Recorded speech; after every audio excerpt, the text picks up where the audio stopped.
Radio उड़ान की updates लेने के लिए इस चैनल को सब्सक्राइब कीजिए और इस वीडियो को ज्यादा से ज्यादा लाइक कीजिए और शेयर कीजिए। For more info log on to www.radioudan.com।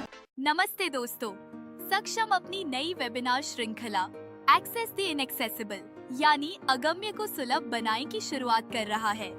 पहला सत्र 12 अप्रैल को आयोजित किया जाएगा। इसका विषय है दृष्टिबाधित व्यक्तियों के लिए उपयोगी एप्स और एआई टूल्स। इस वेबिनार में आप जानेंगे कि कैसे नवीनतम OCR एप्स और आर्टिफिशियल इंटेलिजेंस टूल्स की मदद से मुद्रित सामग्री और PDF दस्तावेजों को आसानी से पढ़ा जा सकता है। साथ ही आपको लाइव प्रदर्शन के जरिए इन टूल्स का व्यावहारिक उपयोग भी सिखाया जाएगा। यह वेबिनार सभी के लिए बिल्कुल मुफ्त है। पंजीकरण के लिए लिंक नीचे दिया गया है। धन्यवाद। नमस्ते, मैं मेघा रखेचा फिनसर्व से। अक्सर लिमिटेशंस आंखों से नहीं सोच से बनती है और इसी वजह से कई विजुअली इम्पेयर्ड लोग फाइनेंशियल सर्विसेज से दूर रह जाते हैं, खासकर जब बात हो हेल्थ और टर्म इंश्योरेंस की। जहां प्रोटेक्शन सबसे ज़रूरी होता है वहीं एक्सेस सबसे कम मिलता है। लेकिन अब नहीं, रखेचा फिनसर्व के साथ हम देते हैं सही इंश्योरेंस, इक्वल अपॉर्चुनिटी और बिना बायस के फाइनेंशियल सिक्योरिटी, क्योंकि हम मानते हैं आपका हक किसी से कम नहीं। आज ही जुड़िए, कॉल करें 9711154808 पे। Rakhecha Finserv, financial planning for everyone without barriers. अरे, तुम इतनी तेजी से बिना देखे कैसे टाइप कर लेते हो? कोई साथ बैठा है क्या? नहीं यार, अब मुझे किसी की जरूरत नहीं। मेरे पास है स्वलेखन टाइपिंग ट्यूटर। स्वलेखन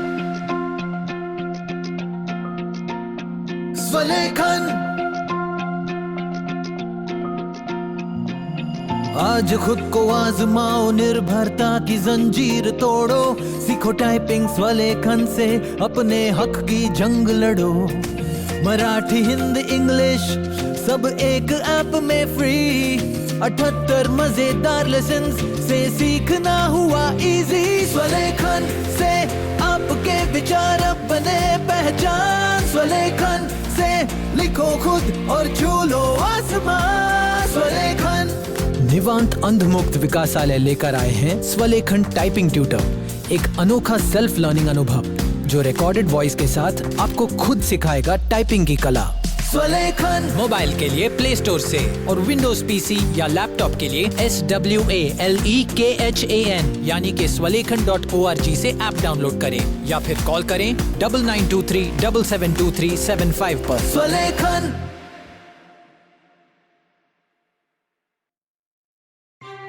जी दोस्तों, नमस्कार, आदाब, सत श्री अकाल। मैं दानिश महाजन प्रोग्राम बदलता दौर में एक बार फिर से आपका स्वागत करता हूं। आज का शो स्टूडेंट्स के लिए बहुत important.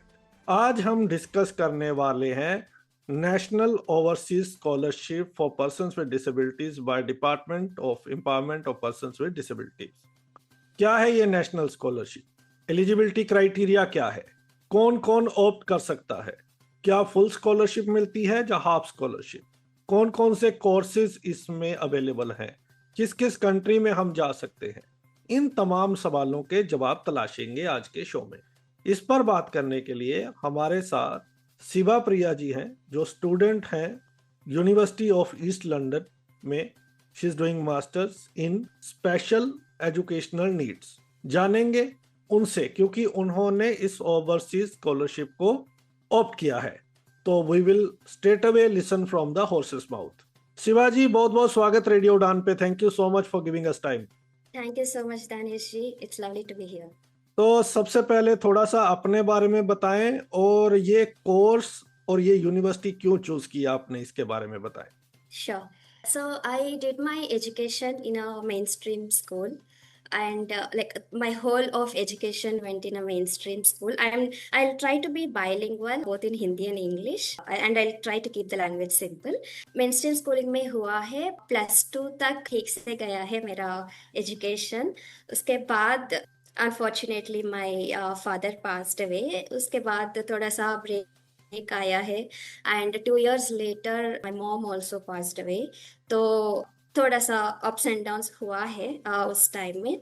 But then I also started later on with my chartered accountancy because my father had planned for me already before he passing away. तो चार्टर्ड अकाउंटेंसी का कोचिंग मैंने शुरू किया है, सीए फाउंडेशन कंप्लीट किया है, उसके बाद आईपीसीसी भी कंप्लीट किया है. And bye that time it was already I had spent like 5 to 6 years studying for chartered accountancy, and since I am a low vision magnifier user, I used to have a camera mouse that can be connected to a bigger screen, and the book would be magnified onto the screen. And it was very much strenuous to go through this process and complete IPCC that way. I attempted for final twice, but then by the time I was a bit low, I would say, and I wanted to try out opportunities outside as to how I can build a career and all that, because it's been like 7 years that I have been studying, sitting at home. So I took a step to go and get myself trained on assistive technologies, and I went to Enable India for this training.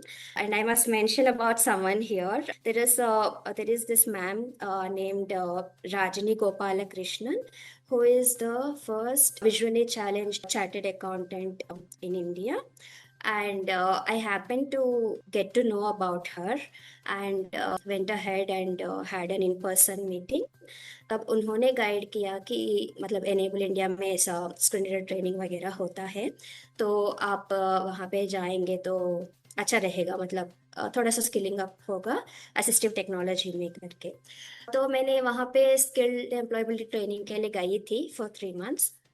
And I also continued interning with them. And post that, through my brother's reference, I joined Deloitte as an audit assistant. It was a fixed term hire with Deloitte. And once that was complete, I found an opportunity with Youth for Jobs Foundation. Youth for Jobs Foundation में मैं centre in charge थी VI centre के लिए. वहाँ पे तो it was a great journey with them. And I must again mention about someone very important when it comes to Youth for Jobs. मैंने LV प्रसाद में प्लेसमेंट ऑफिसर करुपैया सर करके रहते हैं, तो मैंने उनको अप्रोच किया, ऐसा मेरे रेज्यूमे लेके उनको अप्रोच किया कि मैं जॉब के लिए ढूंढ रही हूँ, अभी मैं यहाँ पे हैदराबाद में शिफ्ट हुई हूँ, जॉब के लिए ढूंढ रही हूँ करके. Fortunately this vacancy was with him and he sent me to the interview, and then या things went on. And once the Youth for Jobs Center was entirely set up and everything was in place, I went ahead with my next opportunity to do a fellowship with the University of Commons, which is a Mindtree initiative. That was about spending time with government school children to help them learn something that's not in their books, something about technology, something about elections, something about what's happening in the outside world. And post that, Corona has started, and I started looking for opportunities that are remotely located. And I found one with the Barrier Break when I switched my career into accessibility testing. And post Barrier Break, I am here in London for my master's. Wow. So we are sorry for your mother and father, but still you hold yourself and you are fighting. That's great. Yeah, that's God's grace, Danishji, and people have been really supportive all the while. वो professional side, personal side भी. And मेरे भैया जो है, बड़े भैया, वो बहुत सपोर्टिव है.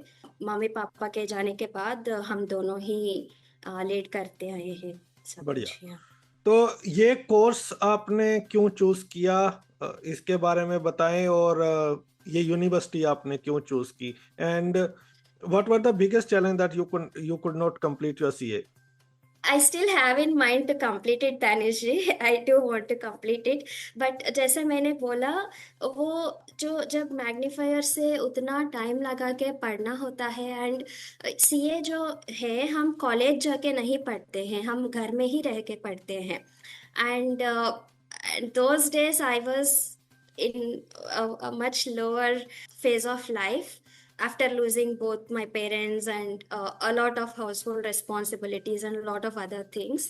So I wanted to go out and see what can happen with the knowledge that I gained so far and the qualifications that I gained so far. So इसलिए मैंने सोचा कि ओके फाइनल ही बाकी है तो बाद में करूँगी, अभी जाके करियर के लिए ढूंढूंगी करके सोच रही थी, क्योंकि like my brother is my main support. I need to make him also independent of me. So yeah, his life needs to go on, right? So yeah, I wanted to be independent sooner.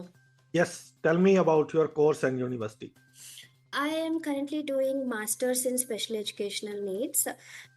I chose this course because I have always been associated with working for the disabled community. I don't know where the interest came from and what was motivating, honestly, but then it so happened that all my career I have been working for the community. And in the like to continue the same trajectory, maybe I found this course very interesting, specifically because this is more policy oriented. Like there are many other courses in many universities which are classroom oriented, like the policy is different and practice is different, right? I did not want to step into being an educator. Rather, I wanted to understand things from a systemic and policy perspective, which I felt this course has a lot of scope for, and the syllabus is also structured that way, which is why I opted for this. And कैसा I'm experience pursuing है this. University में अभी तक? Mixed experience है, honestly बताना है तो. Course wise the curriculum and the faculty and the batchmates are everyone amazing, but there are systemic challenges and the burden of advocacy and the rest of disability related challenges that do exist. लोग कहते हैं कि UK USA accessibility में कोई टक्कर नहीं है India की, they are far far ahead. आपको ऐसा लगता है? कुछ चीज़ों में definitely yes Danish ji, but we can not take it for granted कि यस फॉर श्योर हम वहाँ पे है तो everything is been taken care of. वैसा तो हम नहीं सोच सकते हैं. One thing very clear is that in UK this I have observe that the transportation is good. Transportation is definitely made accessible, and it is very much clearly written in the policies that in general also people have to be respected and have to be felt valued. Their opinions have to be considered, including children. Also, when it comes to persons with disabilities, it is more clearly written that they have to be treated with full respect and have to be valued in their opinions. So that way, all the university staff or the government officials or anyone for that matter do follow what is written in the policy. But when it comes to independent mobility, for example, for someone like me with the low vision, I could not feel so much comfortable navigating myself around independently, although with a white cane. And of course, because also it is a country of immigrants, most of the population is of migrated population. So even my brother was not comfortable letting me go alone. I mean, like for obvious reasons. Yeah. Okay, तो अभी आते हैं अपने मूल topic पे, national overseas scholarship. तो इसके बारे में बताएं. सबसे पहले आपको कहाँ से पता चला, आपने अप्लाई किया, क्या सोच के, क्या एलिजिबिलिटी क्राइटेरिया है? जो मेरे बेसिक सवाल थे, किन किन कोर्सेज के लिए ये है, किस किस कंट्री के लिए है, तो इन चीज़ों के बारे में हमारे लिसनर्स को बताएं ताकि जो लोग जानना चाहते हैं उनको कुछ फायदा हो सके. जी, sure. Yeah. So I got to know about the, basically I'll start with how my master's journey has started. तो मेरे सर्कल में से कुछ लोग 2-3 friends have been telling that they are going for masters abroad and मतलब ऐसा ऐसा होता है करके. तो वहाँ से थॉट शुरू हुआ. उसके पहले तो ऐसा नहीं था कि हायर एजुकेशन में ज़रूर जाना है या अब्रॉड ज़रूर जाना है, ऐसा कुछ क्राइटेरिया नहीं था मेरे माइंड में. तो and along with my non-disabled friends, I also happened to come across someone who is a person with visual impairment in our Purple Fest held in 2024. this person went to a London university, and they were awarded Chevening scholarship, which is very prestigious. So my brother kept motivating me after seeing this person that you're definitely capable of doing something bigger than where you are currently. So you should try for something big. And masters, I after that I started exploring different masters options, and I found a course with another university which is in Manchester, again from UK. And I applied for it, got an admission letter in 2 days after application. And both me and my brother were shocked to see that it was so quick. And to go ahead with it, it was a conditional offer, and it needed IELTS to go ahead for the unconditional offer. तो उसके बाद मेरा IELTS का journey शुरू हुआ, honestly speaking. And जब मेरा ये कंडीशनल ऑफर आया है, उसके साथ साथ उन्होंने यूनिवर्सिटी का स्कॉलरशिप भी दिए हैं. A part of the tuition fee will be waived and the rest of it has to be paid. मतलब वैसा था उनका. तो उस टाइम भी हम स्कॉलरशिप्स को एक्सप्लोर कर रहे थे एंड पैरेलली IELTS का जर्नी हो रहा था. तो जब स्कॉलरशिप्स के लिए एक्सप्लोर कर रहे थे, भैया ने एक बार देखा है कि मतलब ऐसा इंडियन गवर्नमेंट का ओवरसीज स्कॉलरशिप करके एक है, पर at that time also we were not sure students with disabilities के लिए है या किसके लिए एलिजिबिलिटी है ये. तो उसके बाद we started talking to people and then researching more about it. मतलब गूगल में डायरेक्टली तो आता नहीं था, I don't know, maybe it needed search engine optimization. तो बहुत डीप करने के बाद उसका पूरा थोड़ा सा ज़्यादा डिटेल्स मिले थे and we could zero in on NOS for students with disabilities and we got clarity that it is allowed for post graduate degrees and for masters abroad. So that's where NOS journey has started, and this needed a lot of documentation. And जब पता चला है तो firstly मैंने other scholarships के लिए भी try कर रही थी. तो मैंने दीपस्तंभ में से प्रोफेसर मिलिंद करके एक सर रहते हैं, तो उनसे कनेक्ट करके पूछा कि क्योंकि Deepstambh also supports students with scholarships, मैंने उनसे कनेक्ट करके बात किया है. तो they said they can try from their organization as well and also maybe they can support me with some contacts to go ahead with the NOS. तो मैत्री जी करके राजेश अग्रवाल सर के ऑफिस में एक कंसल्टेंट है, तो उनका कांटेक्ट दिया मिलिंद जी ने मुझे. तो मैंने उनसे कनेक्ट करके एक्सप्लेन किया सिचुएशन को, because this was the first time I am looking into something from government side. Otherwise तो मतलब बचपन से मैं गवर्नमेंट स्कीम्स या गवर्नमेंट बेनिफिट्स के लिए अभी तक तो नहीं गई हूँ, तो ये थोड़ा न्यू था मेरे लिए. तो उनको मैंने एक्सप्लेन किया, गाइडेंस के लिए पूछा है, तो उन्होंने मुझे स्कॉलरशिप डिपार्टमेंट से तुकाराम जी से कनेक्ट किया है. So that he knows more details in specific. So Tukaram ji is a consultant in Central Project Monitoring Unit of the department. So then he understood my situation and he guided me through the various steps involved and what all is mandatorily needed and all those things. So basically हमारे NOS के लिए we should have a conditional offer or an unconditional offer from any university which is in top 500 QS ranking करके quality of studies I think it is ranking करके एक ranking रहता है. It is a world wide ranking that is given to universities based on different criteria. मतलब उनका facilities से लेके उनका टीचिंग से लेके बहुत सारी चीज़ों को कंसिडर करके देते हैं. तो QS रैंकिंग 500 के अंदर रहना चाहिए university. But if it is a course related to disability और disability studies, then the QS ranking can be within 1000. That exception was also there. तो एक conditional offer और unconditional offer रहना चाहिए.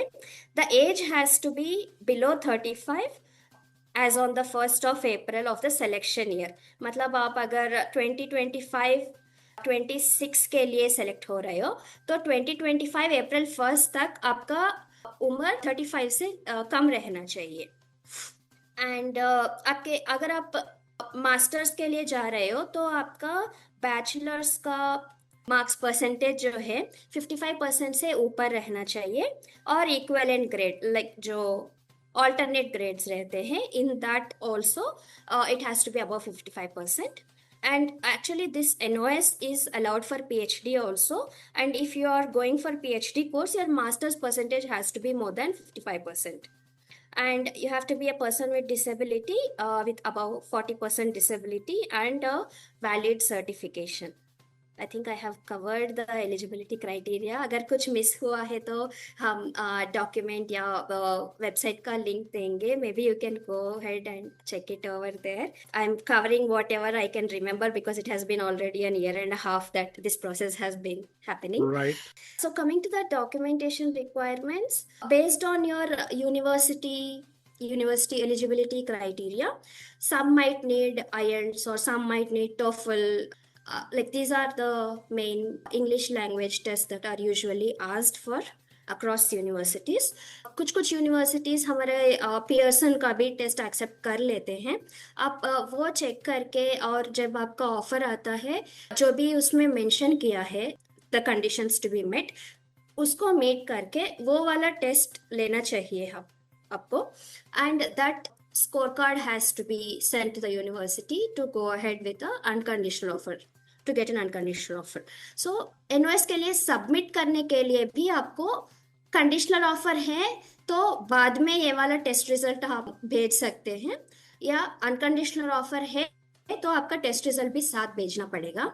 एंड आपका बर्थ सर्टिफिकेट, आधार card, voter ID, UDID. अगर UDID नहीं है तो आपका एनरोलमेंट नंबर भी चल जाएगा if you just register on the portal. And income certificate चाहिए होता है. Yes, so income criteria is one thing that is also there. Family income has to be less than 8 lakhs to go ahead with this scholarship. And for this you have to get an income certificate from the nearby government officials office, like वो panchayat office हो जो भी हो वहाँ से लेना पड़ेगा आपको. And then Aadhaar, voter ID, UDID, income certificate, and then your conditional offer plus, yes, your resume has to be included for sure. क्योंकि वहीं से आपका प्रोफाइल जो है हमारे ऑफिशियल्स को पता चलता है, and in the further screening और selection committee meetings they would be able to screen you accordingly. And declaration भी एक भेजना चाहिए कि apart from this particular scholarship we are not availing any other scholarships, because it is not allowed under the guidelines that you avail any other scholarship in complementary to this one. So ये सब भेजना चाहिए. तो कितनी scholarship देते हैं और कितना टाइम लग जाता है? स्कॉलरशिप पूरा ट्यूशन फीस जो होता है, जो यूनिवर्सिटी मेंशन करती है आपके ऑफर लेटर में, वो पूरा देते हैं. And it will be paid to the university directly, not to the student. And maintenance के लिए भी student को funds दिए जाते हैं for our living and other expenses while we are there abroad. So that will be given as for UK students it is GBP 9,900 plus 1,100 of contingency allowance, which in total comes to 11,000 pounds. That is given for the entire course for our living expenses there. And there are छोटा मोटा मतलब equipment के लिए $20 ऐसा कुछ है.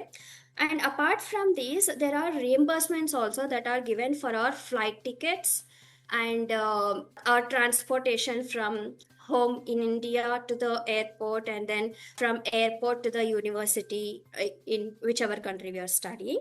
And the IELTS fee also will be, for IELTS we have a registration fee of around 18,000. That also will be reimbursed.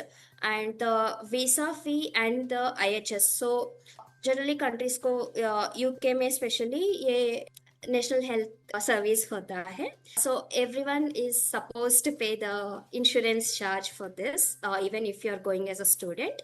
तो वो IHS and visa fees दोनों भी कवर होते हैं reimbursements में. So almost they cover everything. Almost they cover everything. पर ये बहुत ज़रूरी होता है कि हम थोड़ा सा हमारे साइड भी एक फंड रेडी रखें, क्योंकि ये फंड्स आने में थोड़ा सा टाइम लग जाते हैं फॉर ऑब्वियस रीजंस। मतलब फाइल बहुत सारे ऑफिसेस में अप्रूव होना है, ये सब होता है तो टाइम लगता है। So I would suggest keeping at least 10 lakhs with you so that you are on the safer side. या एंड क्योंकि ये लिविंग अलाउंस जो अभी दिए जाते हैं इट इज़ 11,000 pounds। एंड अगर मैं अपना केस बताऊं तो मेरा अकोमोडेशन फी यूनिवर्सिटी हॉल्स में मैं रहती हूँ, and it is obviously one person one room there. There is no other accommodation type available. So it comes to around 1,005 pounds per month. So अगर वैसा देखा जाए तो मेरा पूरा लिविंग अलाउंस इसमें जाता है, अकोमोडेशन कॉस्ट में जाता है। तो ऐसे थोड़ी थोड़ी चीज़ें रहते हैं।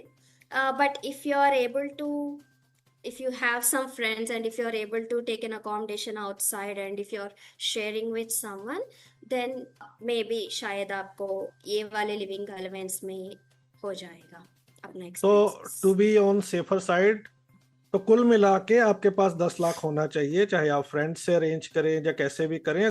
मेरे को एक क्लैरिटी चाहिए आपसे शिवा प्रिया जी। जब आप अप्लाई करते हैं किसी भी कोर्स के लिए तो कितने टाइम के बाद आपको वहां से लेटर आता है, एडमिशन लेटर? और क्या लेटर होने के बाद आपको 1 साल का 6 महीने का टाइम दिया जाता है ताकि आपके स्कॉलरशिप का जो टाइम है वो कंप्लीट हो जाए, यहाँ पे फॉर्मेलिटीज कंप्लीट हो जाए? तो कितना टाइम लग जाता है स्कॉलरशिप आने में? पहले मैं एडमिशन का कवर करती हूँ। सो एडमिशन का it totally depends on your profile and how much the university is satisfied with all the documentation you have submitted. अगर उनको एक्स्ट्रा डॉक्यूमेंट्स चाहिए होते हैं तो वो फिर से पूछ लेते हैं बहुत सारे केसेस में। पर जैसे मैंने ऑलरेडी बताया, मेरे केस में तो 2 दिन में मुझे एडमिशन लेटर आया है and that way university side से प्रोसेस बहुत क्विक था।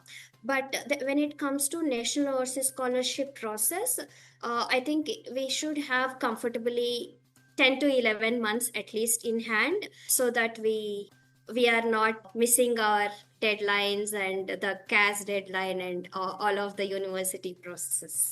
वो मेरे साथ हुआ है क्योंकि मुझे ये पता नहीं था कि NOS might take so much of time।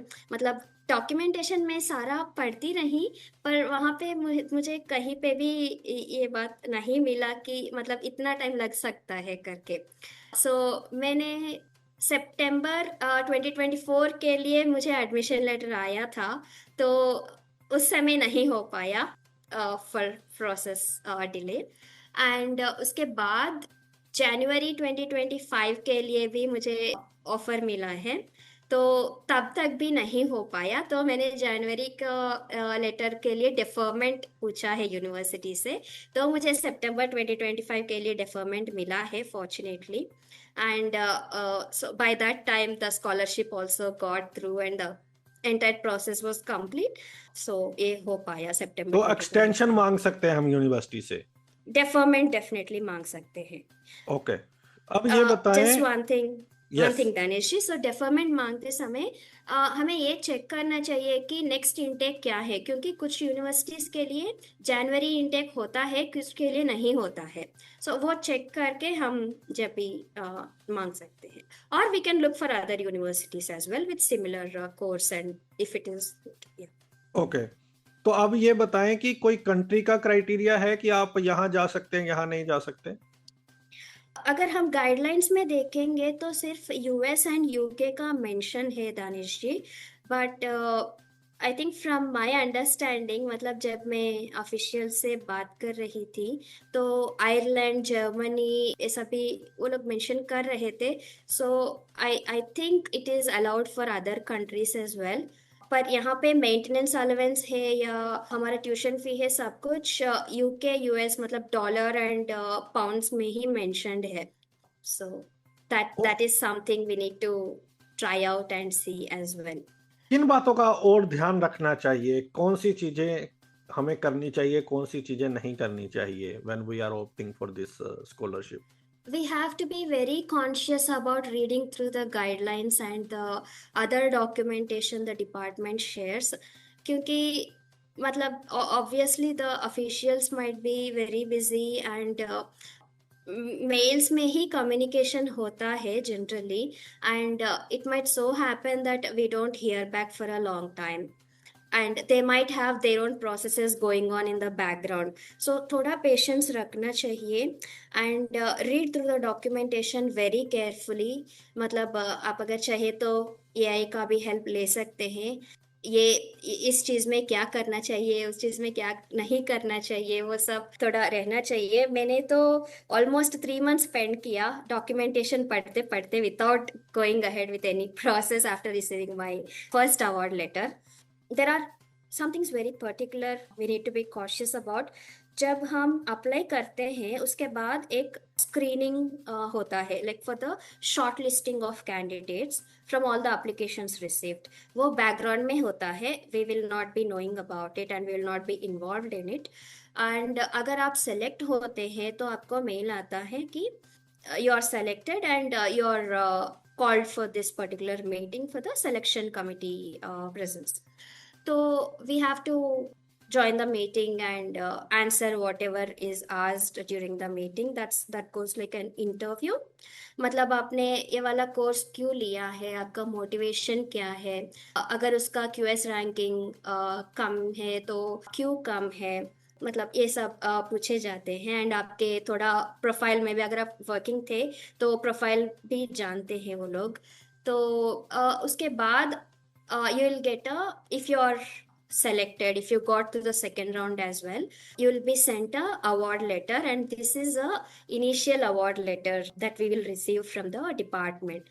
And मैंने ये थोड़ा I mistook it as the final award letter. I didn't know that there will be a final letter that will be coming in future. So this is just an initial confirmation that you got selected, and you the department will be supporting you for your higher education. But in that document we will also have a lot of conditions mentioned. आप क्या कर सकते हैं, क्या नहीं कर सकते हैं, and that might differ from case to case, so I'm not getting into detail about it. उसके बाद उसमें ही मेंशन होता है कि आपको और क्या क्या डॉक्यूमेंटेशन करने का ज़रूरत है. Like for example solvency bonds होते हैं that we have to take and produce to the department. Solvency bonds with surety documentation, annexure 3 करके एक डॉक्यूमेंट रहता है, उसको हमें पूरा करके 2 बॉन्ड्स हमें प्रोड्यूस करना चाहिए. Along with that there is another document called Annexure 2, जिसमें आप आपका पूरा डिटेल्स वगैरह फिल करते हैं एंड वॉट एवर इज आज. It's a bit lengthy document, वो भी आपको मेल में ही वो लोग भेज देते हैं. सो ये सारा आपको वो इनिशियल अवार्ड लेटर में मिल जाता है. And I would honestly say जब आप वो conditions पढ़ते हैं, don't be so scared. I was scared when I read through the conditions and I was a bit skeptical whether this would happen or not. But I think it's the usual government or bureaucratic language, the policy language that is in there. So don't be very much scared. If we are able to do the process as per what is mentioned in the guidelines and in the initial award letter, I think we should be good to get the final authorization letter as well. बिल्कुल. तो कुल मिला के अभी तक जो निकल के आया है कि अगर आपको पोस्ट ग्रेजुएशन या पीएचडी के लिए जाना है, यूके यूएसए में बेस्ट ऑप्शन है. वहाँ पे आपको लगभग सब रिम्बर्स किया जाता है या पे किया जाता है. आप वहाँ की जो रैंकिंग सिस्टम आपने बताया उसको देखें. आपकी इनकम क्राइटेरिया 8 लाख से कम होना चाहिए. पर्सन्स विद बेंचमार्क डिसेबिलिटी होना चाहिए. डॉक्यूमेंट को आपने बहुत अच्छे से रीड करना है. आप उसमें एआई की बिल्कुल मदद लीजिए. उनसे कोई भी चीज़ आपको नहीं समझ आती तो एआई को कहिए कि इसको और इजी एक्सप्लेन करो स्टेप बाय स्टेप. और आप माइंड में रखें कि मुझे आज इतना काम ही करना है, आज ये वाला स्टेप कंप्लीट कराना है. अब ये बताएं कि प्रोसेस करने का क्या मेथड है इस एनओएस को? ईमेल के थ्रू होगा, कोई वेबसाइट है, कैसे? जी. सो इसके बारे में भी मेरा बहुत टू एंड फ्रो करना पड़ा। कहीं पे भी नहीं बताया गया है कि कैसे अप्लाई करना है। In our my scheme website it was mentioned as an offline process with the Deen Dayal भवन एड्रेस गिवन ओवर देयर। पर उन्होंने ये भी मेंशन किया है कि जब तक पोर्टल डेवलप नहीं होगा तो ये ऑनलाइन होगा एप्लीकेशन। तो ऑनलाइन कैसे अप्लाई करना है पता नहीं था। तो तभी तुकाराम जी ने ही मुझे ये वाला ईमेल आईडी बताया, शायद आप नोट कर सकते हैं। It is nospwd@gmail.com। I repeat, nospwd@gmail.com। इस ईमेल आईडी को आप अपने पूरे डॉक्यूमेंटेशन, आपका पूरा डॉक्यूमेंट का लिस्ट भी, जो मैं अभी एंड में पीडीएफ दूंगी, उसमें मिल जाएगा जो जो डॉक्यूमेंट्स भेजना है। सो वो सब आप अटैच करके अपने ऑफर लेटर, कंडीशनल या अनकंडीशनल जो भी है, वो भी अटैच करके आप उस ईमेल आईडी में भेजिए। And once the screening committee or the selection meeting committee, they will have certain timelines as to मतलब 3 महीनों में एक बार मिलना है, 6 महीनों में एक बार, ऐसा होता है ना। तो उनका जो बैकग्राउंड प्रोसेस होता है, तो अब वो एप्लीकेशन उनके पास जाता है। If we are short listed we will get an email about it. तो ये जब आपको कोर्स का ऑफर लेटर आएगा उसके बाद अप्लाई करना है आपने, करेक्ट? हाँ जी, एटलीस्ट कंडीशनल ऑफर तो रहना चाहिए हमारे पास। बिल्कुल। आपने आइल्स का भी जिक्र किया और ये कई बार मेरे पास क्वेरीज आई हैं कि क्या ब्लाइंड को आइल्स करवाते हैं, उसमें क्या स्क्राइब मिलता है? बहुत क्विकली इसके बारे में भी बता दीजिए। श्योर, या आईएल्स डेफिनेटली वीआईएस को करना पड़ता है if you need to get to your university and complete your masters or any higher education. And scribe का डेफिनेटली अवेलेबिलिटी है। IELTS is one such examination that I have seen that has clearly defined reasonable accommodations given on their website itself। मगर मतलब आप अगर VI हो तो आपको ये accommodations का availability रहेगा। अगर आप डेफ हो तो ये वाले accommodations मिलेंगे आपको। वैसा करके उन्होंने पूरा लिस्ट दे दिया है उनके ही वेबसाइट में। तो I found IELTS to be really, the board of IELTS also to be really supportive। तो इनिशियली जब मैंने IELTS के लिए जर्नी स्टार्ट किया है तो मैंने उनसे बात किया पहले, उनका जो टोल फ्री नंबर या जो भी होता है, at that time they gave me an email ID and asked me to write on that email ID about the entire case of mine। तो मैंने ईमेल भेजा है तो उन्होंने बताया कि ब्रेल पेपर्स देंगे, हम आपको ब्रेल पेपर अरेंज करेंगे, 100% एक्स्ट्रा टाइम देंगे, and we will also give you a writer to write the examination for you. And अगर आप देखेंगे तो IELTS happens both online and offline as well. मतलब पेपर बेस्ड टेस्ट भी होता है, सिस्टम बेस्ड टेस्ट भी होता है। तो अगर हमें राइटर या स्क्राइब या कुछ भी रीजनेबल अकोमोडेशन लेना है तो we have to go ahead with a paper based test only. There is no probability of online test। Okay, so मुझे ये तीनों बताया गया है, Braille papers, writer and 100% extra time. पर मैंने उनको बताया है कि मैं इतना, मतलब मैं बेसिक ब्रेल तो जानती हूँ पर मैं नेटिव ब्रेल यूजर नहीं हूँ। तो it would be nice if I can get a reader, like just a scribe instead of any braille papers। तो उन्होंने एक्सेप्ट किया है। They gave me a scribe and 100% extra time. And हमारा listening के लिए एक सेक्शन होता है IELTS में, उसके लिए एक स्पेशल CD भी है उनके पास with extra pauses. That way we will also get extra time for listening test. Awesome. And I heard there is a visual test also. So what is the replacement for that? So there are certain questions, मतलब specially writing के section में हमें first question जो होता है वो chart या graph based question होता है। तो उसके लिए भी जब हम रीजनेबल अकोमोडेशन ले रहे हैं वो लोग रिप्लेस कर देते हैं with data provided in a table or some other statistical question or some other analytical question से वो लोग रिप्लेस करते हैं। सो उसका कुछ प्रॉब्लम नहीं होता है। Great. So what are the plans after this course?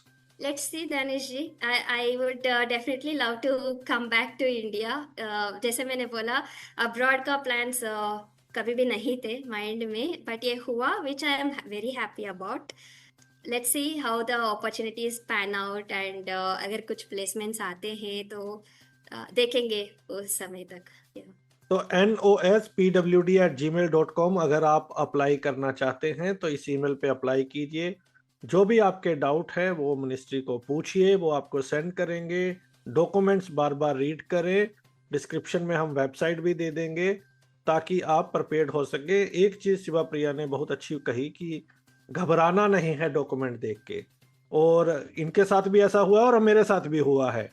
हम पहले ही देख के हाथ खड़े कर देते हैं कि ये तो हमसे नहीं होगा, लेकिन जब आप एआई की मदद लेते हैं या जो शख्स पहले गया होता है उसकी मदद लेते हैं तो स्टेप बाय स्टेप अगर आप चीज़ें करेंगे तो चीज़ें आसानी से हो जाती हैं.